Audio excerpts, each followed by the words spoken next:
Thank you for listening to my daddy's podcast. Please subscribe to our channel. Hey, don't let these tears fool you. It's all dog around this mug. I'm good.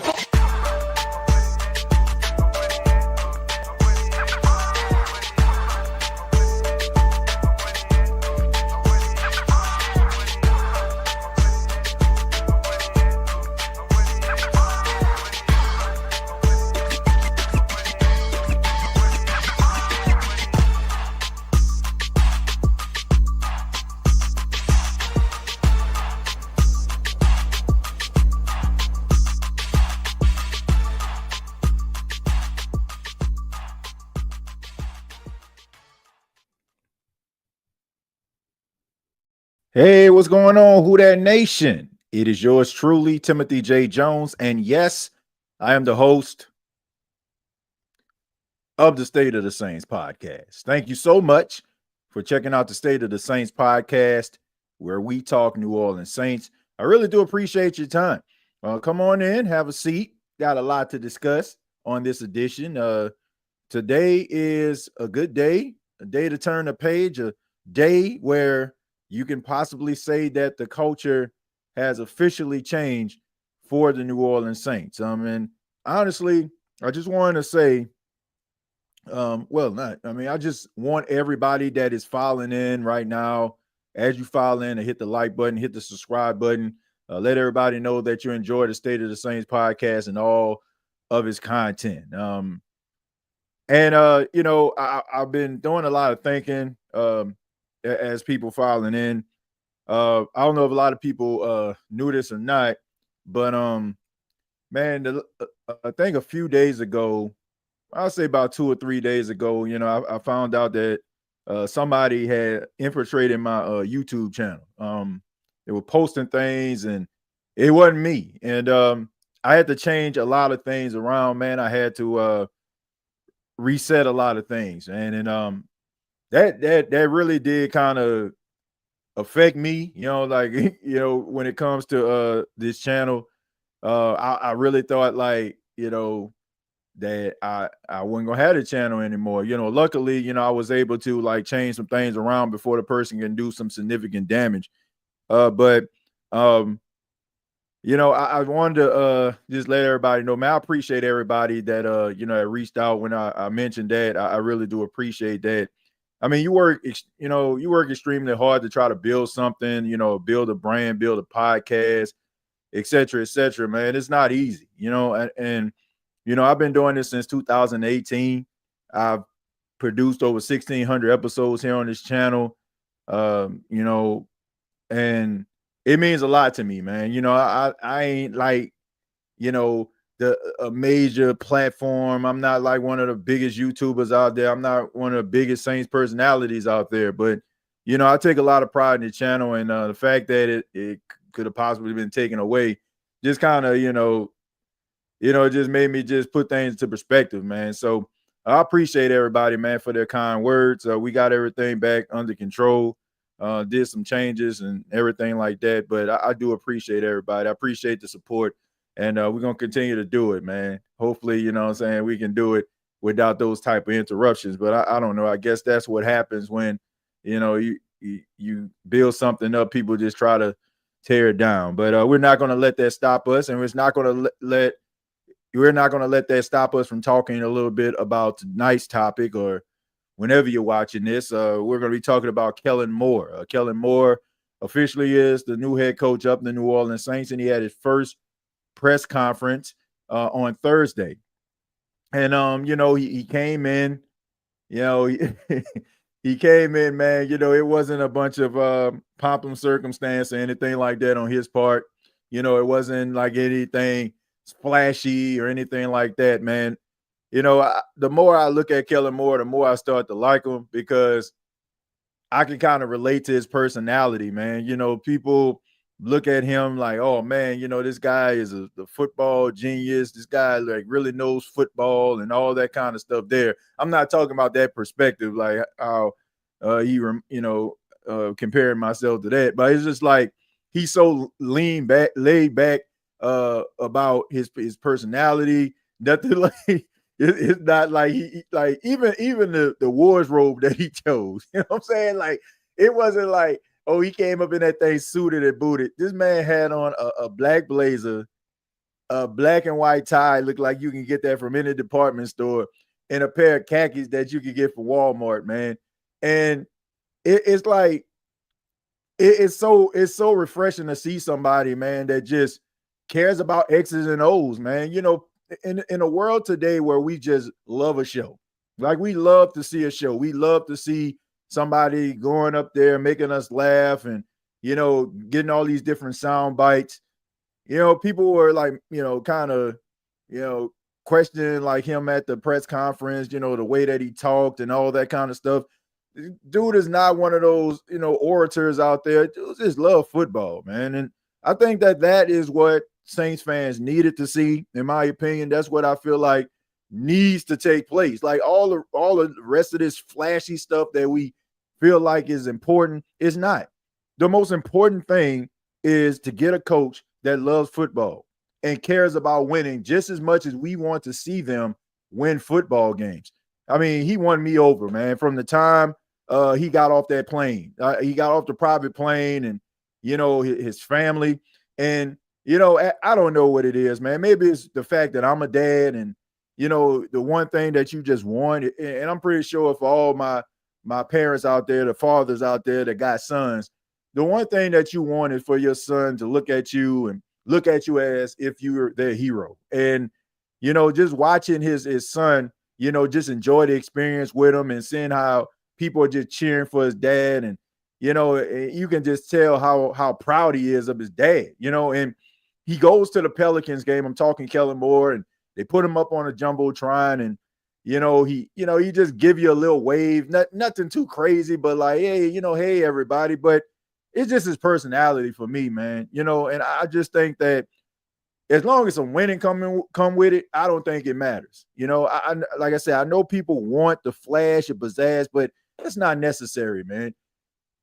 If you know football, you can get the team going in the right direction. You can get the right players.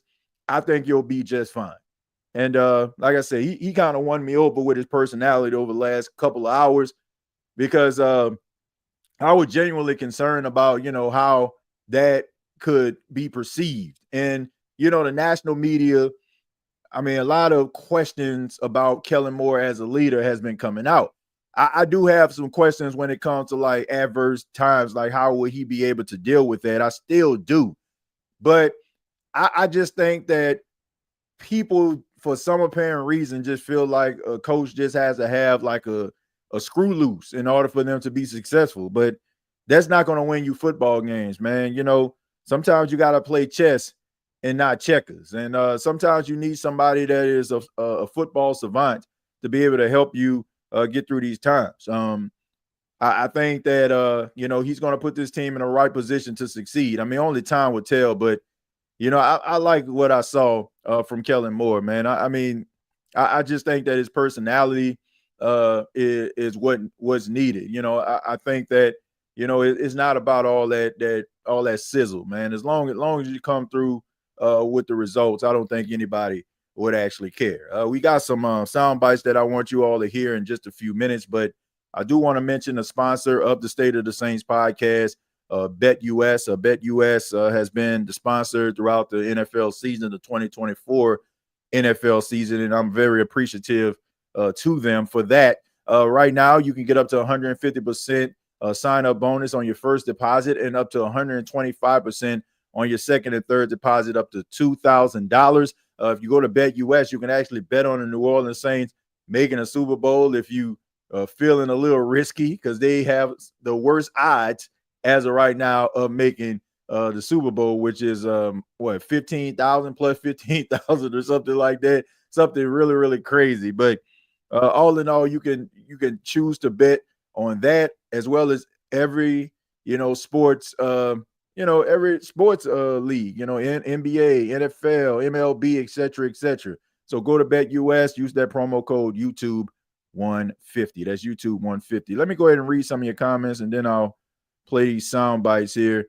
I I want to give a special shout out as everybody kind of that are in the comments right now, basically just giving shouts out to one another. So I'll just scroll down a little bit. Says, man, I really, really feel good about this hire. Yeah, I mean, look, I think that it remains to be seen what type of coach Kellen Moore is going to be. It remains to be seen. Like, I'm not going to sit up here and say, oh man, the Saints are just, their problems are all over. I'm not saying that, but I mean, like I said, his personality is something I feel like is that of a throwback. I'm trying to see who he kind of reminds me of. It's not so much like Tom Coughlin. Like Tom Coughlin was a little bit of a tyrant, but all he did was care about football. Like that's the only thing that really mattered to Tom Coughlin. Like he cared about his players, but say he was just about the football. Like Kellen Moore, you could tell like he's just about football, man. He's a football guy. I think that his personality is perfect for the city, man. Like I think that his personality is easy to rally around, and I think that it's not to a point where you feel like, oh man, you're in trouble. It's just the fact that you just look at him like, man, this dude really just cares about football. Like the rest of that stuff does not matter. Like like I said, there's nothing about this guy like from from aesthetics that you could just look at like, man, like this man ain't got the suave debonair look of a Marcus Freeman. You know what I'm saying? Like he ain't, got the, the spiky hair like a Sean McVay. Dude, just light football. You know what I'm saying? Like, look, if Kellen Moore was just walking down the street, like the dude, you wouldn't know if he's a football coach or he about to sell you some State Farm insurance. But but I mean, it's just cool to see somebody like down to earth like that. And and I think that I think the Saints are going to get back to, playing some meaningful football, and I think he's going to burn the midnight oil and do whatever it takes in order for this team to get back to where they need to be. So that was a plus. Health, accountability, patience, performance, and process. Yeah, I think that all those attributes and characteristics are important. You talk about health, that's definitely important role. Staying healthy. I think you have to take a look at the strength and conditioning program. I think you have to look at some of the things that are going on with the team.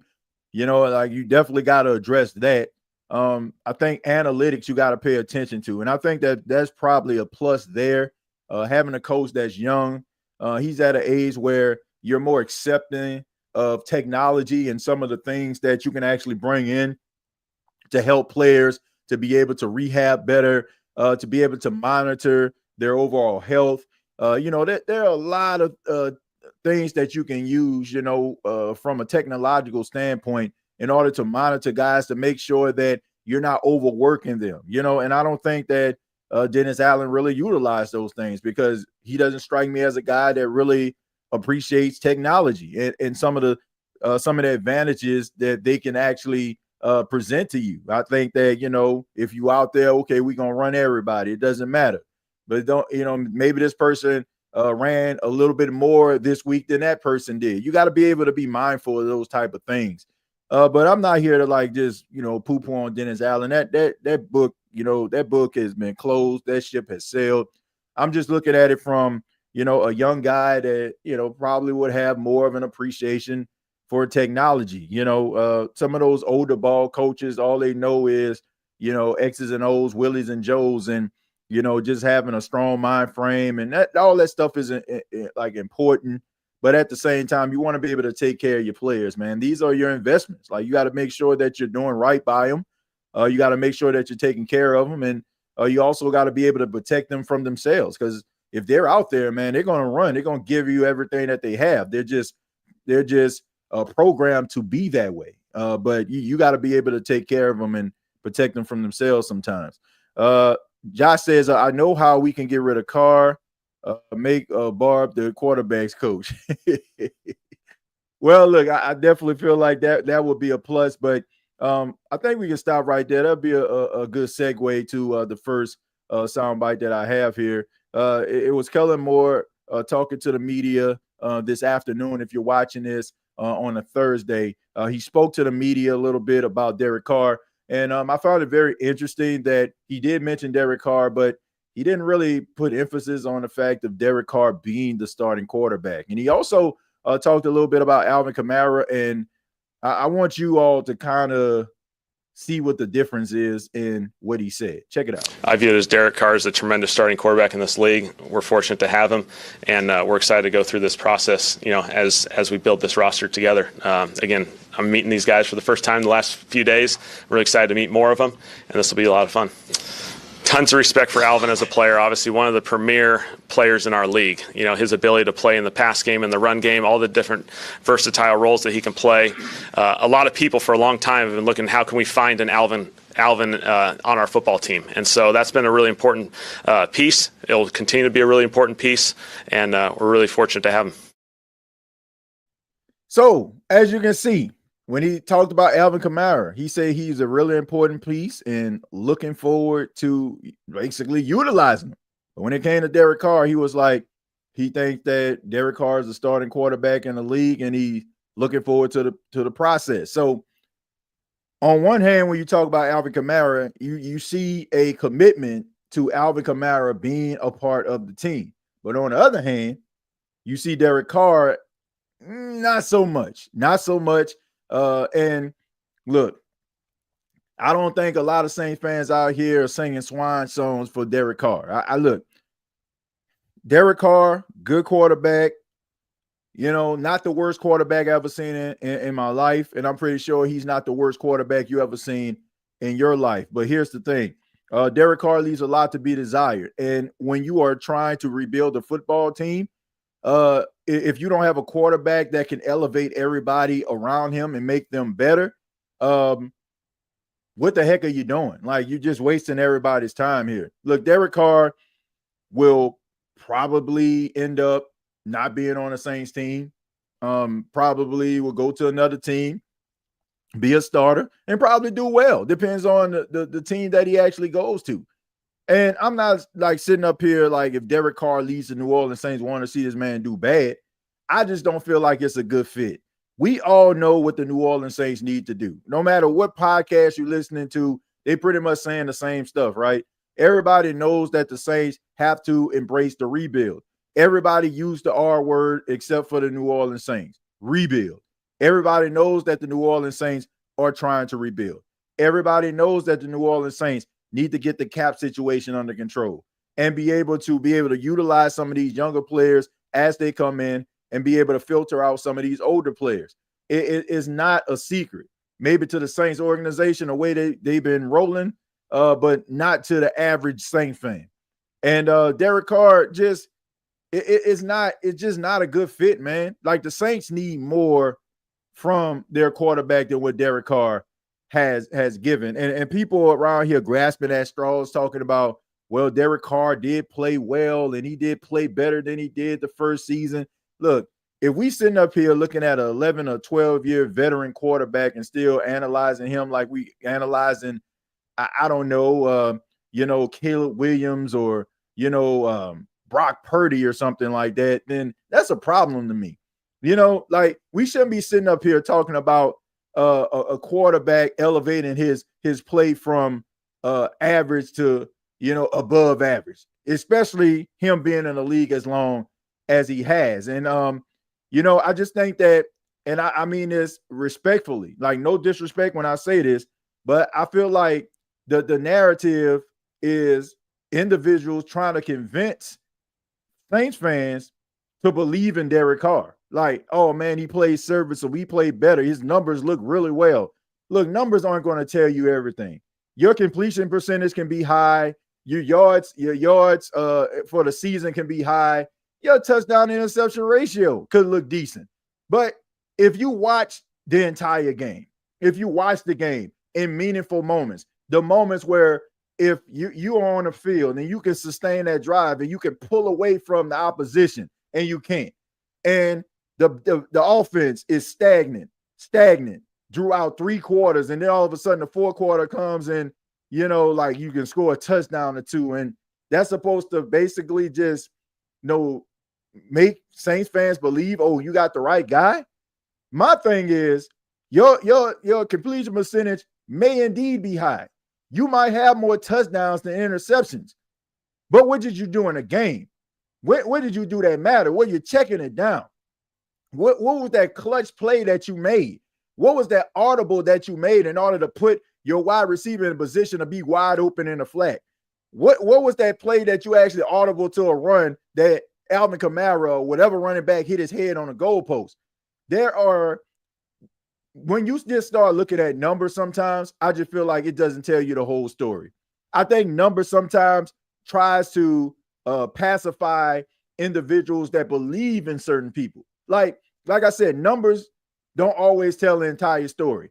In some cases they do, but in some cases they don't.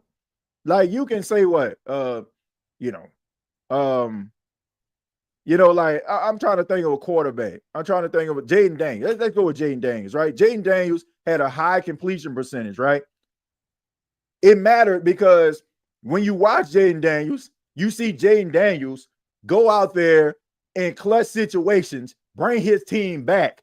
You see him making plays to convert on third down, keep the chains moving, keep playing, keep away, for against the defense. Like you see all those things, right? So when his numbers are like he like at 60+% completion percentage, good touchdown interception ratio, guess what? You're trending in the right direction because you can actually pinpoint moment after moment that he actually stood and elevated his game. If you're just sitting up here with a 60+% completion percentage, but your team is trailing 12-10 through 3 quarters, like all you basically doing is just dumping it down. And like I said, I use the example. It's like if a person's shooting the free throws, they shoot 10 free throws, and I'm right underneath the rim, and I shoot 10 shots underneath the rim. That person that shoot no free throw, let's just say they made 9 out of 10. Me under the rim, I made 9 out of 10. We both shot 90% from the field. It don't matter if that person shot a few feet back than I did, right? It don't matter. Now, if we leave out the gym and nobody didn't see that, then it's like, man, I made 9 out of 10 shots. I made 9 out of 10 shots too. Man, y'all boys were balling. But that person wasn't there to see, oh, I was shooting underneath the rim. And the other person was shooting free throws. So all I'm saying is numbers don't always tell the entire story. And I just think that the narrative is, people need to be a little bit more considerate of Derek Carr. Like, no, man. No, I feel like when you've been in the league as long as he has, we shouldn't be sitting up here grasping at straws to make you look good. Like we shouldn't have to squint an eye. We shouldn't have to tilt our head to the side for you to convince others that you're a good quarterback. It's rather you got it or you don't. And I think at this point, the Saints could do better because you're already going through a rebuild. So let's just embrace the full rebuild. And it may not end up being the way that you want it to be. But we have seen this. We've seen this with the Denver Broncos. We see it now with the New York Jets. Teams that are basically disassociating themselves from quarterbacks that they don't feel like are the best fit for their franchise going forward. And they're eating the salary cap. They're eating it. They understand that it's going to be a cap hit. But guess what? Let's go ahead and get rid of this right now and let's embrace the future. The Saints should not be an exception to the rule. I just hope that the New Orleans Saints understand that. I get it, that you want to be different from every other organization. You pride yourself being patient, and I think that you need to practice patience when it comes to Kellen Moore. But when you have a 11, 12-year veteran in the National Football League at quarterback, and he is giving you average quarterback play and not elevating people that's around him, I just think that you just need to go in a different direction. Like, it's one thing if this was Spencer Rattler we're talking about. He was giving you the play that Derek Carr did. I can understand that because he has way more football ahead of him than behind him. But it's the complete opposite with Derek Carr. So with that, I just feel like you need to wash your hands with it. And Derek Carr go to another team, man, and I'm pretty sure he'll play well because he's not an awful quarterback. He's just not the quarterback that you need to be able to help you get to the point where you're trying to go. He needs other pieces around him. He needs to be supported by a good defense, good running game, and some playmakers. Like, you know what I'm saying, to make it very, very easy for him to be able to get the ball to him and they can hit their head on the goalpost. Kind of similar to what Brock Purdy has in San Francisco or what Jalen Hurts is doing out there in Philadelphia. Like you need like those type of playmakers right there. You're not going to win games because he's the best player on the team. Like Drew Brees, Tom Brady, Peyton Manning, et cetera, et cetera. Like you're going to win some football games no matter who they put out there because they are going to put the chess pieces in place in order for them to be able to say checkmate. But with him, it's like you got to be able to set things up for him in order for him to succeed. So like I said, this is not a knock on him. It's just not what the Saints need. It's not what they need right now. So it's best for you to go ahead and get rid of him right now and allow him to go out here and find a team and you see what you're going to do. Like rather you're going to roll with Spencer Rattler or maybe you'll draft someone. Maybe you feel aggressive enough and maybe you feel like you can get a Jackson Dart or something like that pretty early. So you need to do what's best for the team. You need to do what's best for Derek Carr and your organization, most importantly. But I just feel like, you basically playing yourself and wasting time, wasting valuable time, keeping him around because he's not going to give you the results that you want. I just don't believe that. Let's see. Derek Carr is better than half the quarterbacks in the league, but that's because quarterback play has declined so much. Yeah, I mean, he may be, but that's like you said, that's not saying a lot. That's not saying a lot at all, Josh. That's not saying much. Like he is average, but what the Saints need right now, they need something that's a little bit above average. Like you need somebody that's going to be able to elevate everybody around them. And if things like fall apart, you need somebody that's going to be able to put the team on his back. And he's not that. And like I said, it's not a knock to him. It's just there's levels to the quarterback play. There's levels to this, folks. Like there's a reason why we value great quarterback play. Like there's a reason why we look at guys like Lamar Jackson and Josh Allen and Joe Burrow, because if the defense didn't bring their best that day, the running game didn't bring their best that day, put the ball in the hands of number 9 for Cincinnati. Put the ball in the hands of number 17 in Buffalo. Put the ball in the hands of number 5 out there in Washington, D.C. Like, put it in their hands, and they're going to be able to deliver. 15 in Kansas City. Well, not so much in the Super Bowl, but for the most part, he does get it done, right? So that's what you need, And if you don't have that, then you got to be able to rely on other things in order to compensate for what the quarterback isn't given. So, like I said, he's not a bad quarterback. The Saints just need more at this point as they rebuild, and I just don't think that he's it. I just can't see DC in a Kellen Moore offense. It just doesn't have any logic, no matter how you look at it. Well, I don't know. I don't believe that, because we've seen Kellen Moore work with all different types of quarterbacks. So we've seen him work with Justin Herbert, who is not like Dak Prescott. We've seen him work with Dak Prescott, who is not like Jalen Hurts. So we've seen him work with Jalen Hurts, and so many other quarterbacks when players go down. He's worked with them. So I don't want to put this guy in a box. I think that's the reason, Moose, why he is so special. And a lot of people look at him in such high regard. It's the fact that he can, he's not afraid to concede. He's not afraid to put his pride to the side. He's not afraid to ball up the game plan and throw it in the trash because this ain't working. He utilizes the players that are his strengths. Because if that wasn't the case, wasn't the case, I should say, he would have just continued to try to air it out with Jalen Hurts, AJ Brown, Deontay Smith, and Dallas Goedert. I mean, he would have just did that, threw it all over the yard. But instead, he looked at the offensive line of Philadelphia. He looked at the thoroughbred that was Saquon Barkley, and they ran the football more times than I think they ever ran on that team. Or it's been like a bunch of years, like since the 70s, the last time they ran the ball as much as they did, if I'm not mistaken. But all I'm saying is he's not afraid to change it up. So with that being said, Moose, it doesn't matter the type of quarterback I feel like is presented to him. Now, he probably have a preference, but at the same time, he has shown that he can work with a mobile quarterback that's going to move more so than stay in the pocket, like Jalen Hurts.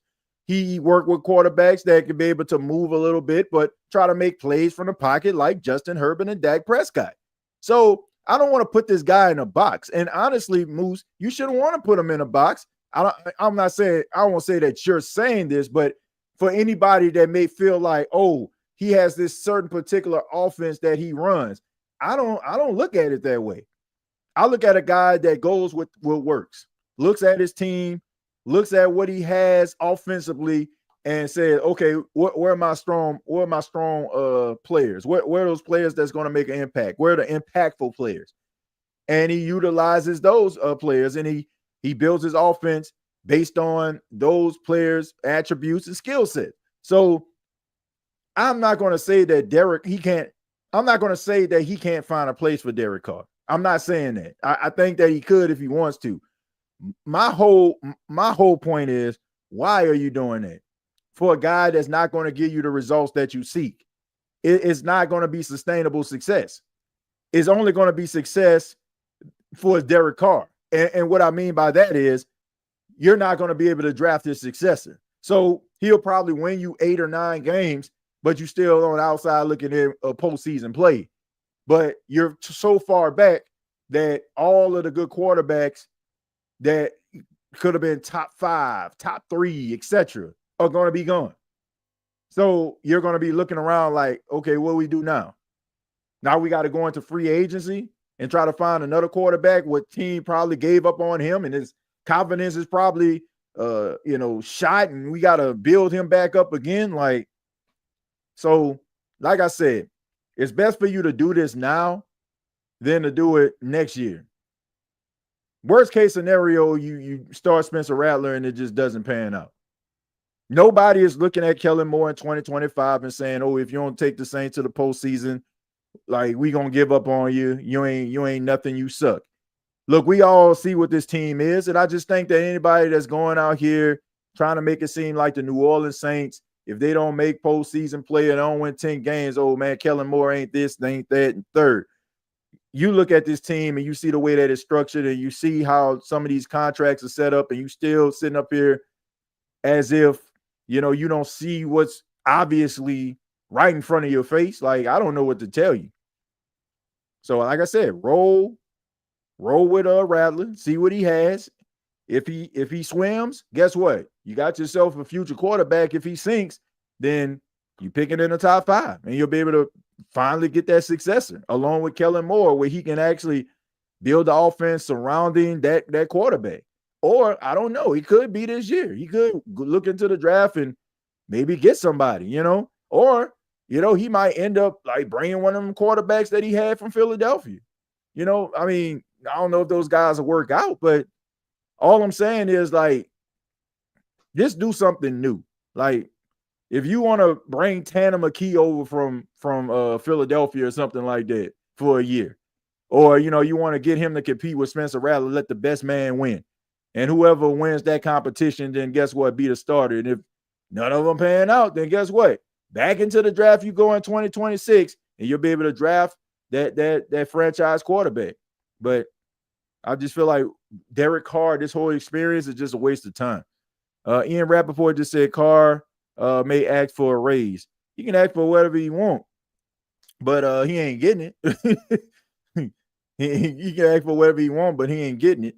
Like I said, you're talking about an 11, 12-year veteran, and this man acting like, he Tom Brady or something like that. Man, Derek Carr has never won anything. I'm not trying to be mean or anything. Like, you can't be asking for the moon and the stars if you ain't win nothing. And you can't just sit up here and say, oh, we ain't winning because we ain't had this, that, and the third. when you had weapons out there at your disposal, at times you weren't utilizing. So there were games where, with some better quarterback play, you probably would have been able to navigate yourself through these uncharted waters, but he couldn't.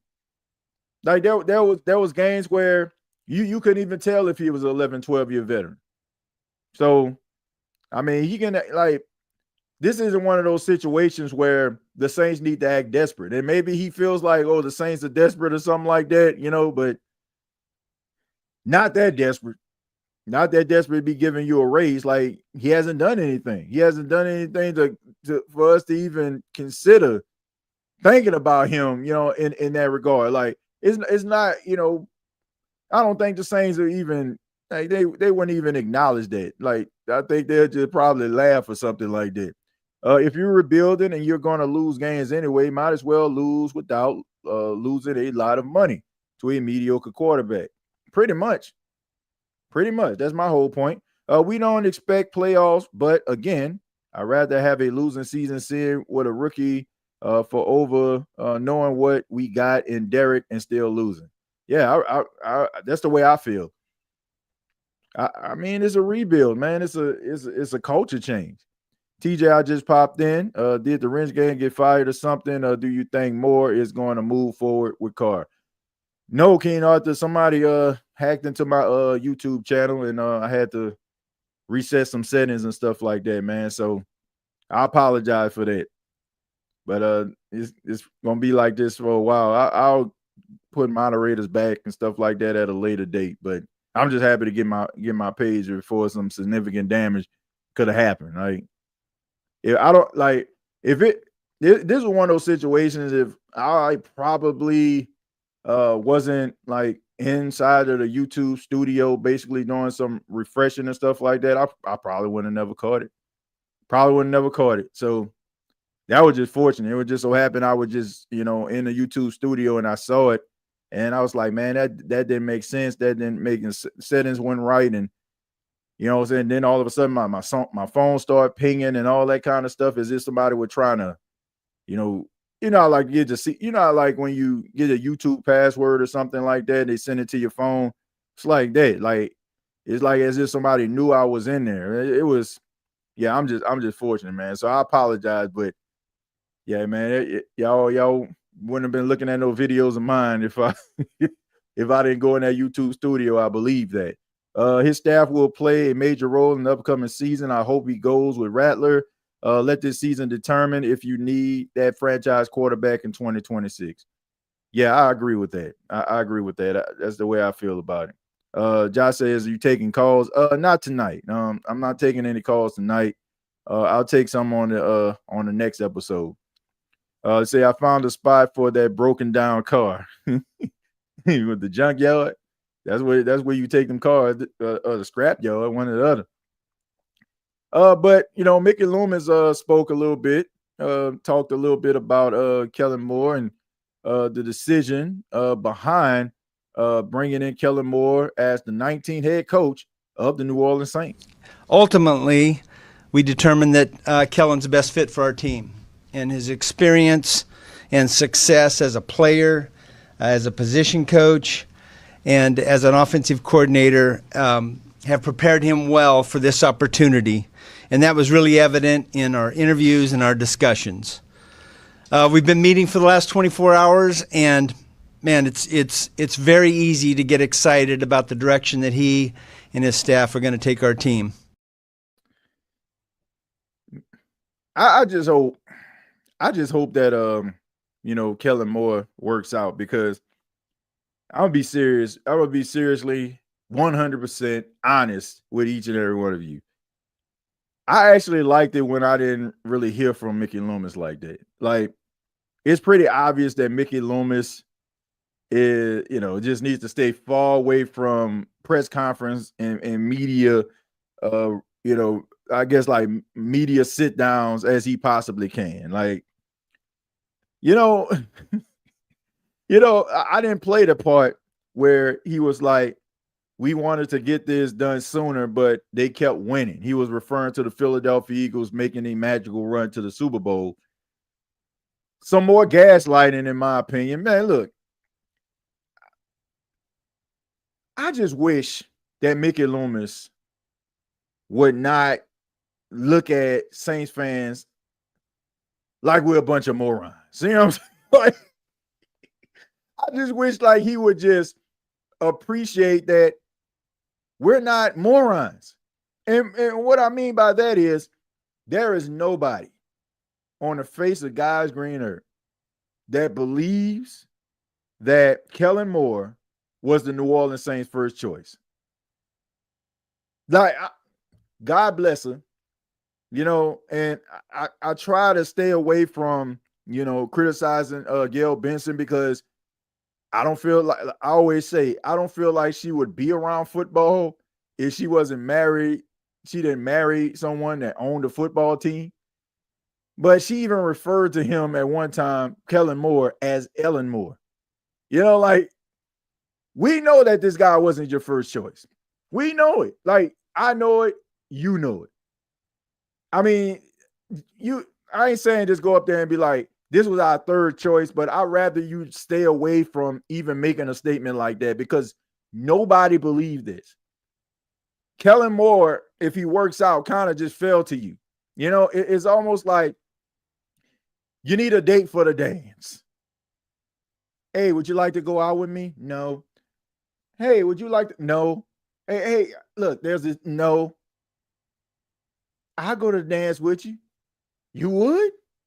All right. Like, that's kind of what it was. Like, like Forrest Gump. Like, it's one of my favorite movies of all time. So if you've been rocking here for a while, I use a lot of Forrest Gump examples. It's like Forrest Gump getting on a bus, right?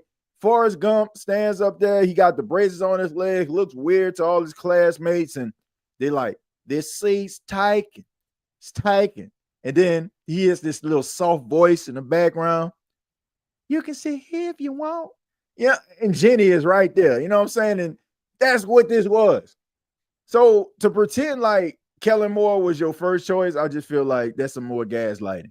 And that's what Saints fans can do without. Like, just stop with the gaslighting. Look, people just want transparency. That's all. And I think that people would love Mickey Loomis more if he was a little bit more transparent.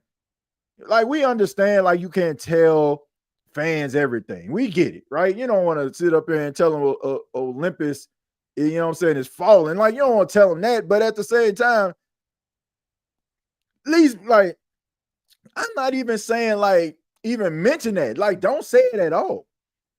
It just didn't make any sense to me, man. We know he wasn't your first choice. We know he wasn't your first choice, but if it works out, then it will be the best choice. Sometimes the first choice is not always the best choice. So, I mean, you're the only person I'm talking, like, I'm pretty sure the media, when he said that, I mean, of course, they wouldn't, admit that, but they probably was rolling their eyes or thinking in their head, oh, brother, man, please. But hey, let's see. I got people on Twitter attacking me because I said the Saints should build around Rattler, but they defending Carr, who had made a career losing record. Make sense. Well, Eminem, first off, I would tell you stay off of there.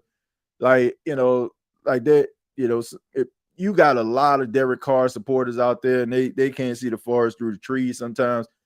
I don't like to really go back and forth, and I try not to try to go back and forth with people that, only like their mission is to continue to talk and speak against what you're talking about. You can make valid points, but I learned in today's world, like, people are just trying to be right. Like, they're not even trying to hear your point of view. They're just talking for the simple fact of talking. They're waiting for you to be quiet so they can respond to anything. It's almost like a boxer, right?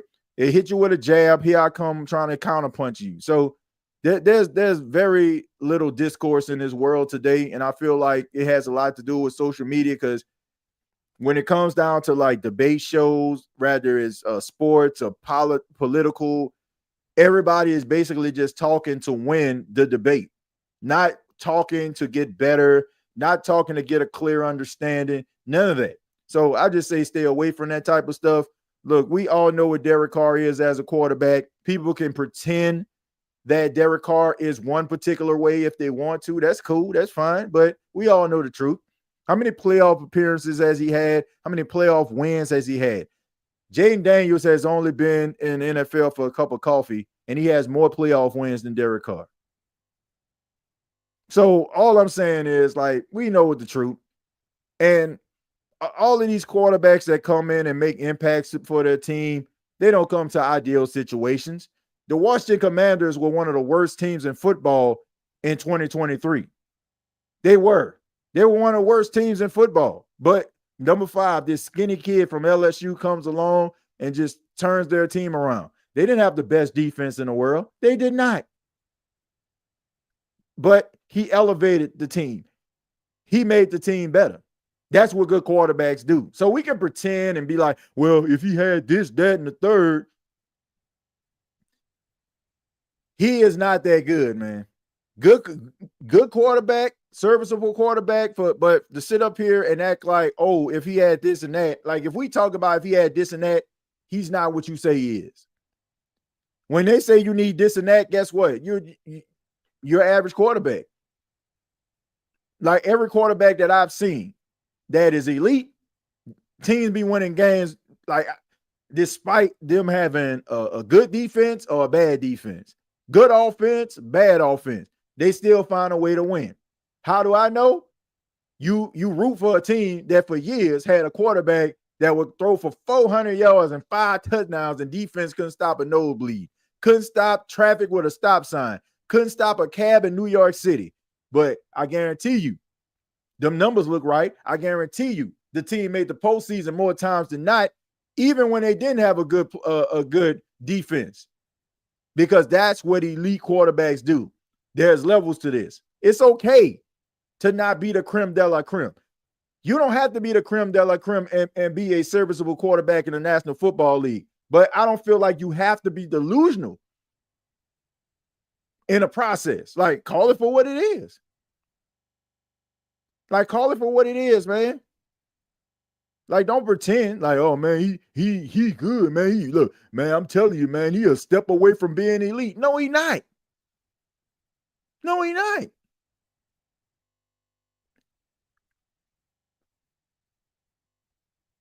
We need to stop playing ourselves, man, and stop. You're like it's okay. Like, everybody can't be elite. That don't mean that you can't play football. That don't mean you can't play the quarterback position at a high level. Just means that you're not as good as some of these elite quarterbacks. Everybody in America knows Moore wasn't our first choice. I just feel like, for him to even say, oh man, we're just waiting for the Super Bowl to be over. Okay. It was funny that Gail called him Ellen Moore. Look, I already said, man, I know a lot of people be wanting me to go in on Gail Benson, but I'm like, why? Like, Gail Benson is not a football person. She's not. Gail Benson, I'm pretty sure they told her to go to the press conference today.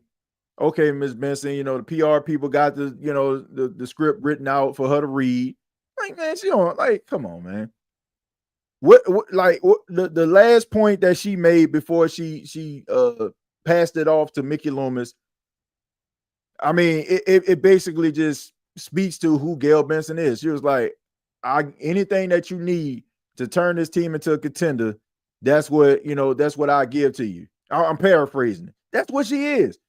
Like, anybody that just sitting up here, want her to be like, some of these other NFL owners out here that, that just so knee deep in a game and, got the patience of a high school teacher, like, that's not her. Like, she's not a football person. And I can respect her for, basically kind of staying in her lane and allowing the football people to kind of run football operations. Those are the people that I feel like you need to be upset with. Getting mad at somebody that's a football person that doesn't really know that much about football and only basically inherited the team from a late husband. Like, if you've been following the team, like 2017, 2018, like, that towards the twilight of Mr. Benson's life, he was basically taking Gail Benson to the owners' meetings and stuff like that, because he knew, like he knew he was. I'm just being honest. He knew that his life on this earth was running short. Like, he knew it. And he wanted to make sure that she was prepared. So he would take her to the owners meeting and kind of, give her the, give her like information and things that she would need to know. But it's kind of like you learning on the fly. It's like if when I was in retail, you would start off at a store, like they'll hire you, and then they'll be like, okay, we're gonna send you to another store where you can train with a really good manager, right? You probably train there for a couple of weeks, and then all of a sudden, like, okay, we're gonna train next week at your store, and then after that, you're on your own. And that's basically what Tom Benson did for Gail. So I just think that people just going in on Gail Benson, saying all these things about like, oh, she need to do this, need to do that. Like, man, God bless that woman. She's just doing the best that she can, man, from what she actually knows. I blame more the people that are in a role of football operations, the ones that are being stubborn, the ones that are trying to pretend like things aren't the way that they are. I just wish that they had a little bit more aggression about them. I just wish that they would be a little bit more fearless, because even in the process, I feel like they still used levels of fear. They kind of fell into this situation. It's almost like you trying to buck against, you're basically trying to buck against, like the future, so to speak, right? You're trying to stop the inevitable from happening. Keeping Dennis Allen around, like getting mad when Gail basically put her foot down and said, you got to get him up out of here. Getting mad because you want to keep around a mediocre coach that ain't won nothing. And everybody and their mama are telling you, including the players in the locker room, that this dude ain't it. But yet you trying to do everything that you can, including getting rid of players, to try to make this man work. Like, it's ridiculous. It's ridiculous. If Dennis Allen was the head coach of the football team today, there would have been the same result. I don't care. Like, you can be like, oh man, the injuries. They could have ran this back again, and they still would have had a losing record. I guarantee you, because those guys were tired of him. The way that he was running their football team was not ideal to the health and the well-being of those players. Plain and simple. And the sad part about it was, like, he is still like hell-bent on like believing that. Like, even though everybody is telling you this, the players that go out there and put their bodies on the line is basically telling you without telling you that we need to go in a different direction.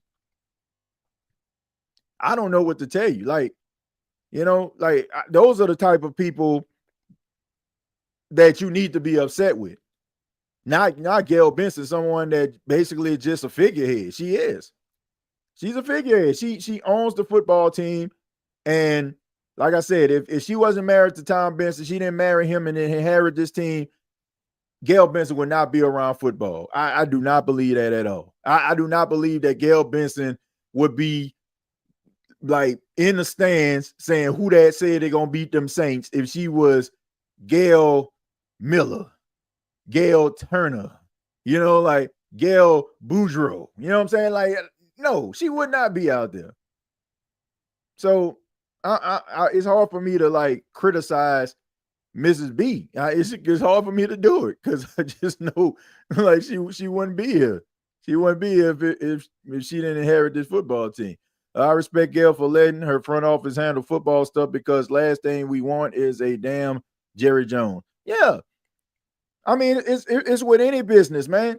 Like, how many of us, I'm pretty sure I'm talking to some people that got a little bank, like, you hire accountants because you don't know that much about money.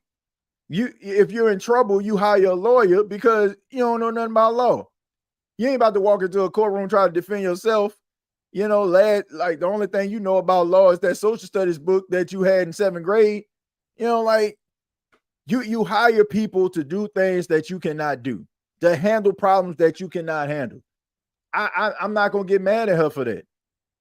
I think people see Robert Kraft. I think people see Jeffrey Lurie. I think people see Jerry Jones. I think people see, Khan, Shad Khan, and all these other people that be heavily involved in football operations. But, those individuals, that's what they do.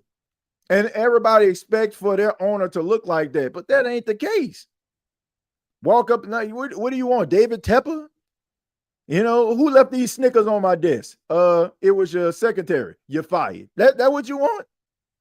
Like I like the fact that Gail Benson is not heavily involved in football operations, because the last thing you want is somebody that's not really good and don't understand football like that being involved in those operations.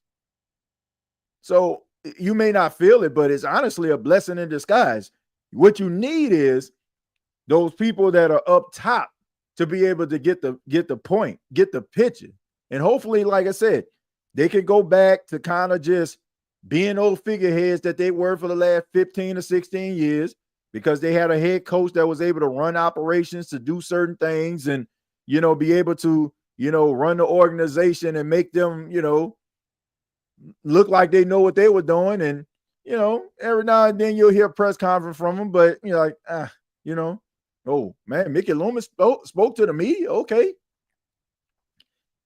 I've been following this team for a long time. I've been doing this podcast in 2018. Over the last 2 years has been the first time since I've been doing these shows that I feel like Saints fans anticipated watching anything or doing or seeing anything that Mickey Loomis has done. I never heard nobody say, man, I can't wait for that Mickey Loomis interview. I wonder what Mickey Loomis is going to say. Nobody cared.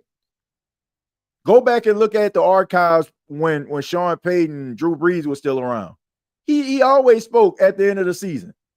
I mean, he basically spoke in circles, said a lot without saying anything at all, and we just like, kept it moving. I miss those days.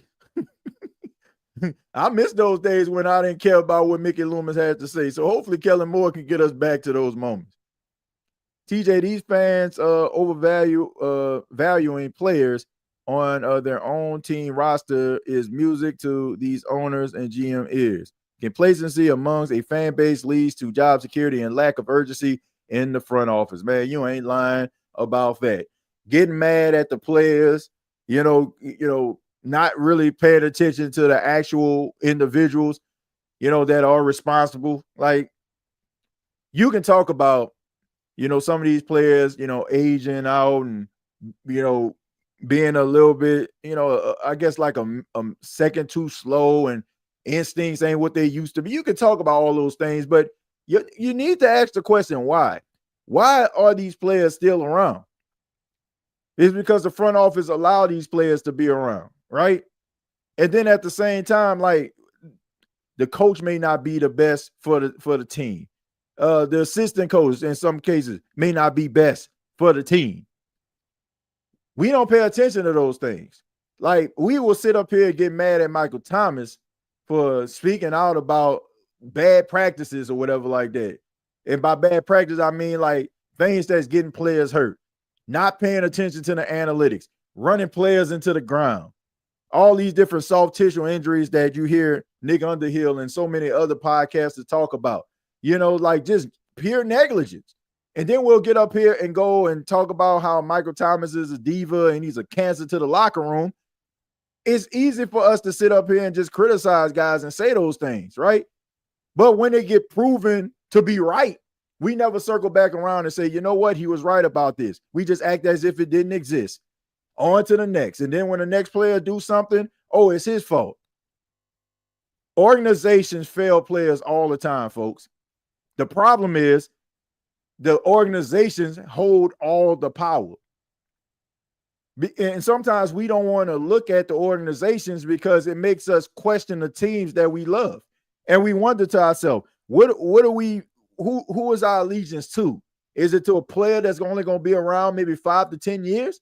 Or is it to an organization that I'm going to be repping for as far as I'm concerned till I no longer have a breath in my body? Some of us like turn a deaf ear to the organization's bad practices because we don't want to look at the organization in a bad light. So we rather look at the player. Oh, he said this. Why is he on social media saying all these different things? Why are you on social media saying all these things? Well, I'm not a football player, but does it make it right? He's a person just like you and me. I say this all the time. These players are human beings just like you and me. They see this stuff. So when you talk about, oh man, this dude trash, you don't think they see that? They probably don't tweet because it won't help their bottom line. But these guys see this stuff. And you have some guys that are gonna retaliate, or they're gonna speak out. And I mean, wrong is wrong. I don't care if you want to hear it or not. Some of us don't want to hear it because we don't want to do any soul searching. But when it's proven to be right, what can you do?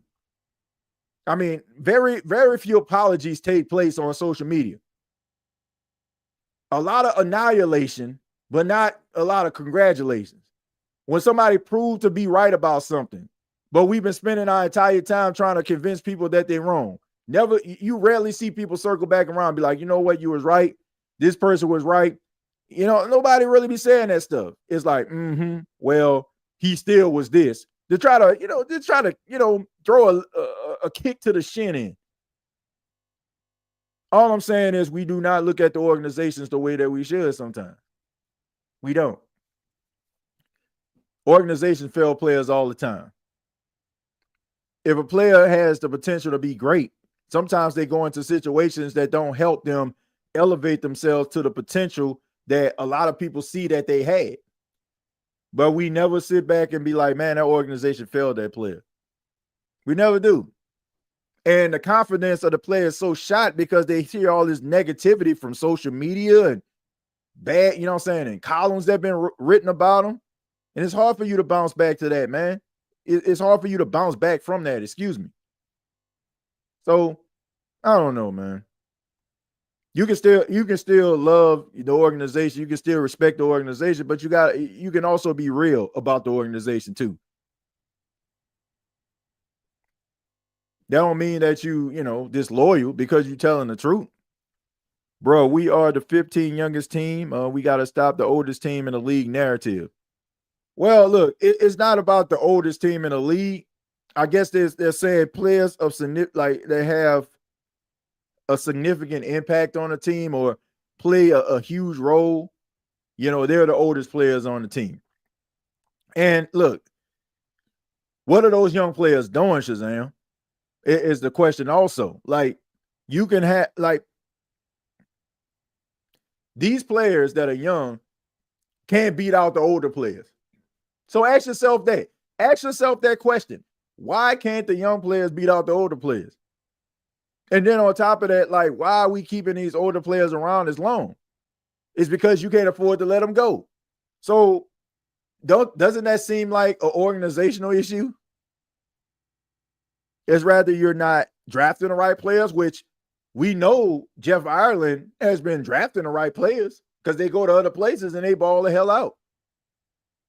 So maybe there's something wrong with your developmental system. And also there's organizational practices that you don't normally see from teams in the National Football League. You just don't. Teams get rid of players a year too early and a year too late. Have an appreciation for the players being on the team. Have love for those players, but it's also a business at the same time. But you can't run an organization just solely on sentimental value. You can have sentimental value towards a player, but not to a point where you're just keeping them around because you just got this undying loyalty to them. I'm not saying get rid of this player, that player, or whatever. I'm just saying, you got to be able to develop the young players. That's just the name of the game. Young players are drafted to replace the older players. It's a recycling system. You know what I'm saying? Shifting one player out for another. You building up this young player to replace that older player. That's just the name of the game. The wheels keep turning. So, statistically, they aren't, one of the oldest teams in the league. But the players that have the most significant impact, they're over the age of 30 years old. Tyrann Mathieu, over the age of 30. Taysom Hill, over the age of 30. Cam Jordan, over the age of 30. Demario Davis, over the age of 30. You get what I'm saying? They're still playing but there's such a huge drop off from them to those younger players that you can't really do anything about it. You can't.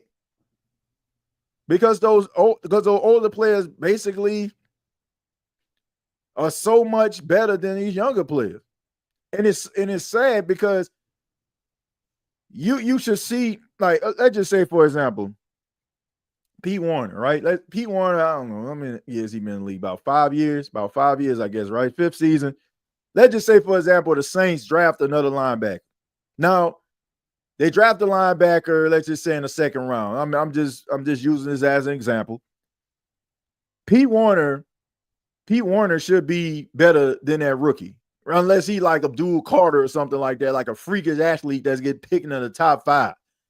But if he like a 2nd round pick, just like Pete Warner was, he probably come in decent, right? But not to a point where he can take Pete Warner's spot. But you see around year 2, if he's not on the level of Pete Warner, he needs to be nipping at the heels. The issue is you got a player like Pete Warner that's way up here, and then you got a player that's probably in his 1st or 2nd season like Isaiah Foskey down here still. Hasn't really moved, hasn't really progressed or anything like that in the same system.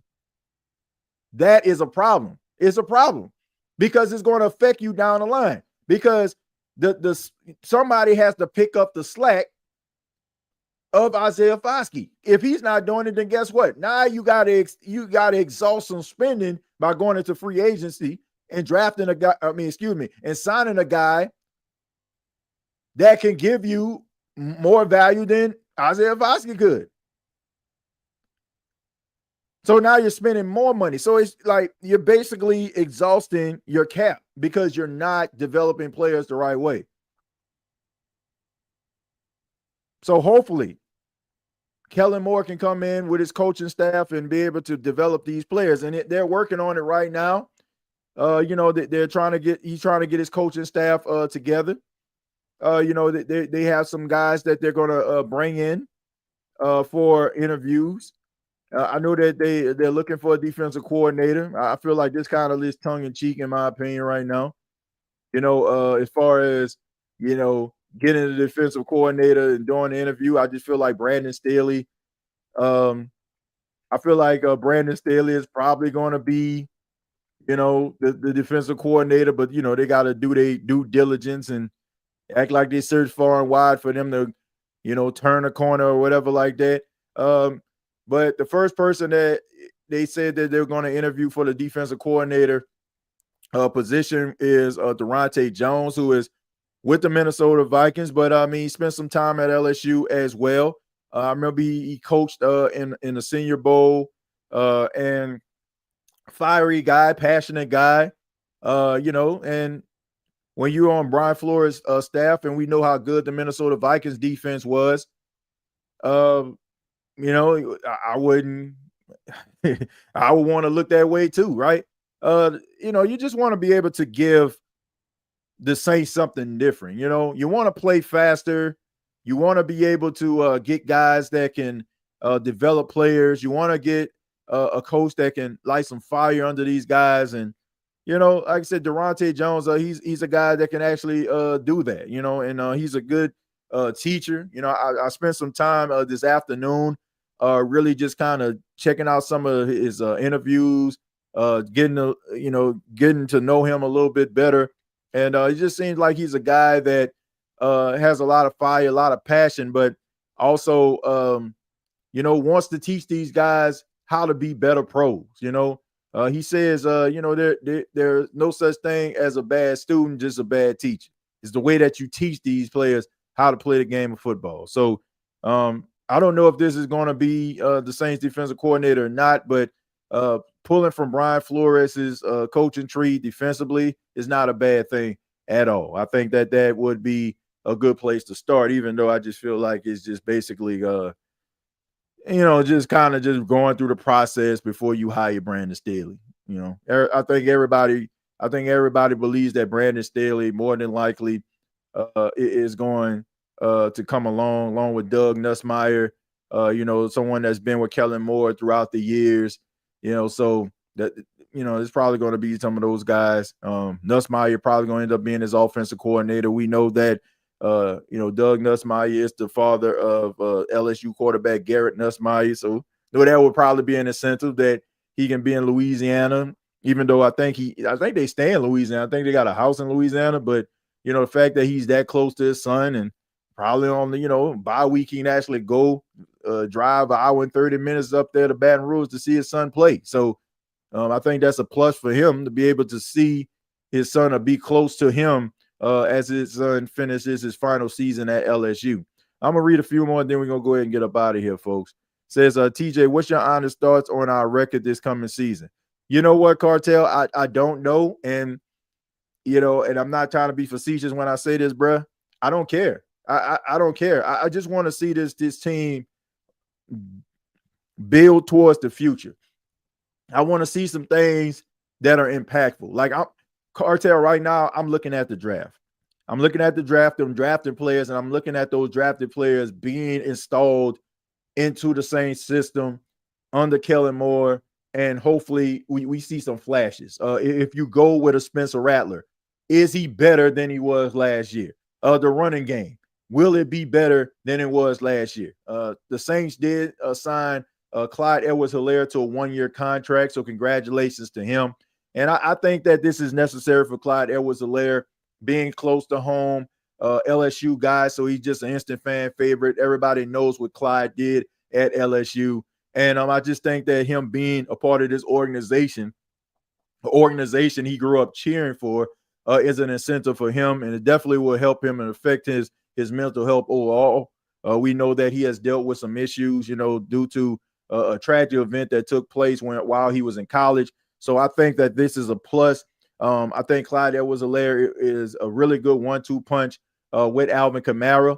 I don't think anything really happened to Clyde. I just think that he had a lot of things going on in Kansas City, and you had the emergence of Isaiah Pacheco, who was that every down guy. I mean, he was catching the ball out of backfield, running in between the tackles.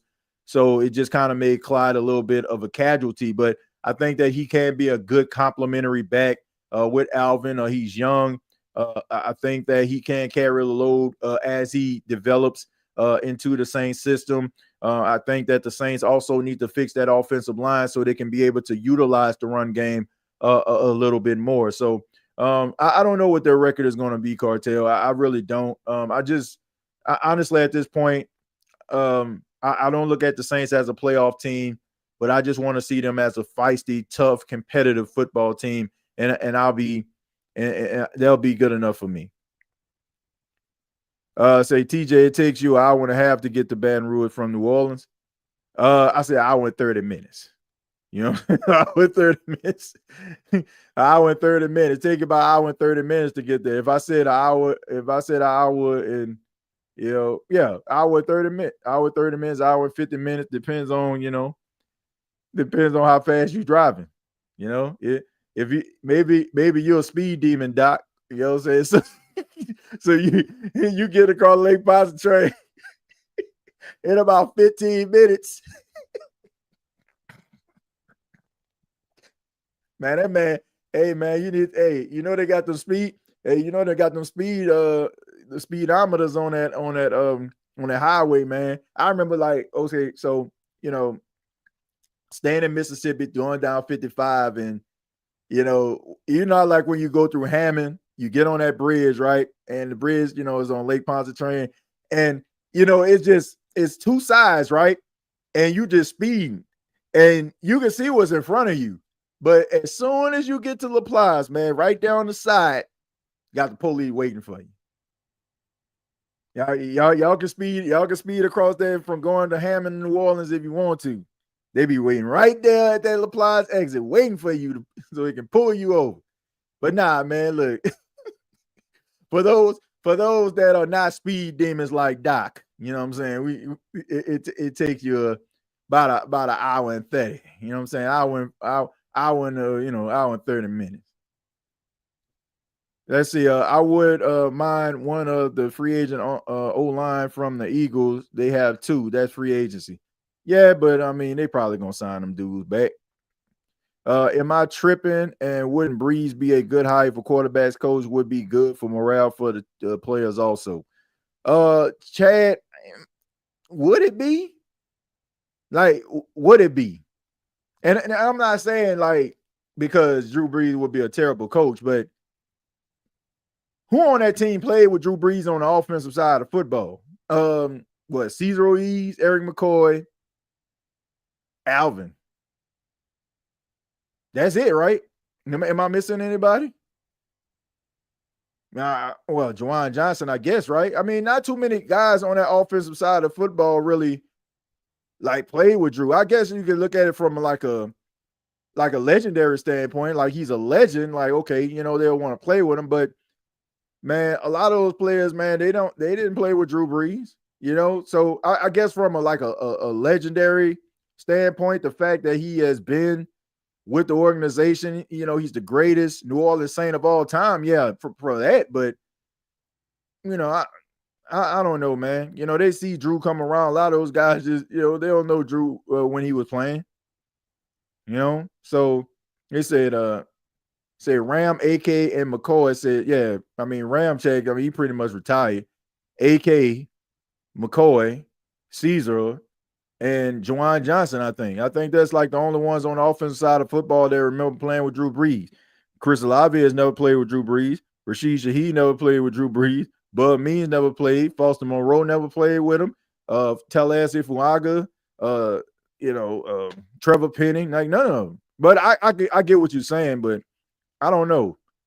I don't know if they would they'd be like, oh snap, Drew. Maybe like Spencer Rattler and them, be able to learn from them. But if getting Sam Darnold to our team with veteran quarterback TJ, Jeremiah, no sir. Nah, we look. I don't want I'm serious, man. Sam Darnold is going to be one of those quarterbacks that is going to be he's going to have high market value. And I don't feel like the New Orleans Saints need to be trying to go into the free agent, going into free agency, trying to get a quarterback that's going to exhaust the bank, especially a quarterback that is another Derek Carr. Like, it's just that plain and simple. Like, look, Sam Darnold is another Derek Carr. Had one good season with Minnesota, but I think it had a lot to do with Kevin O'Connell as the coach. I think that he's very underrated as a quarterback's coach. But nah. Nah. I don't I just think that you just need to embrace. I just think you need to embrace the future. Like roll with Spencer Rattler or bring some veteran quarterback in that's not going to demand too much of your salary. I mean, I'm seeing like Justin Fields or something like that. Even with him, I think that you probably can have like a 1-year rental with him if you just not sold on Spencer Rattler, but going out here trying to get Sam Darnold, who's probably going to, want like, $30-35 million a year or something like that. Like, no. But I want to say thank you all for checking out the State of the Saints podcast. I really do appreciate it. Hopefully, you enjoyed this episode as much as I enjoyed bringing it to you. My final thoughts are simple. Kellen Moore, being a new head coach, I'm willing to give dude a chance. I like his personality. I think that he just cares about football, man. All the rest of that stuff, he doesn't really care that much about. And I just think that is refreshing. Once again, somebody that cares about the game, X's and O's, along with the Willies and the Joes, right? I mean, all the rest of that stuff, all the press conferences and giving you good sound bites, that stuff does not matter to him. What matters is winning. And I think that's something that's become a lost art in New Orleans over the last couple of years. And hopefully the New Orleans Saints can get that mojo back so they can give us some football that we all can enjoy watching and I can enjoy bringing to you once again. But be sure to check out the State of the Saints podcast. The previous episodes available here on youtube.com. Search the State of the Saints podcast. Also, you can follow me on X at TJAY Jones 8. And for all my wrestling fans out there, man, I've been doing like 5-10 minute videos as of late. I brought back TJ Knows Wrestling podcast. For those that are into professional wrestling, I got a few videos up right now where I just take a topic about a certain wrestler and talk about them about 5 to 10 minutes. So if you're into that type of stuff, it's youtube.com, search TJ Knows Wrestling. Saints fans, so you can check me out every Wednesday at 7 p.m.